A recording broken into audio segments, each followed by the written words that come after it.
திண்டுக்கல் மாவட்டம் வத்தலக்குண்டில் பட்டப்பகலில் தனியார் நகைக்கடன் வங்கிக்குள் புகுந்து ஊழியர்களை கட்டிப்போட்டு கொள்ளையடிக்க முயன்ற நபரை பொதுமக்கள் மடக்கி பிடித்து போலீசாரிடம் ஒப்படைத்தனர். இதுகுறித்த கூடுதல் விவரங்களோடு இணைகிறார் எமது செய்தியாளர் ஜோதிகுமார், அந்த நபர் யார், என்ன நடந்தது, விவரங்கள்? வணக்கம் ஆசினி.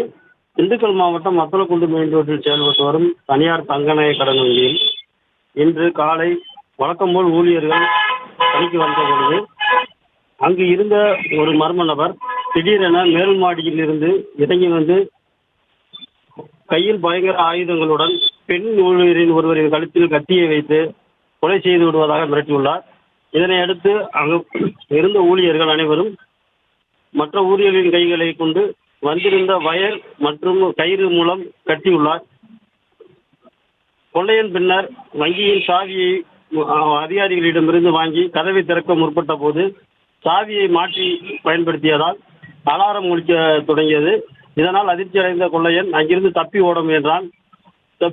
அதை சுதாரித்த ஊழியர்கள் கையில் கட்டுடன் அந்த திருடனை விரட்டி சென்றனர். இதனை அடுத்து அக்கம் பக்கத்தினர், ஊர் பொதுமக்கள் அனைவரும் விரட்டி மடக்கி பிடித்தனர். ஆசினி, விவரங்களுக்கு நன்றி. செய்திகளை உடனுக்குடனும் துல்லியமாகவும் தெரிந்து கொள்ள சப்ஸ்கிரைப் பண்ணுங்க.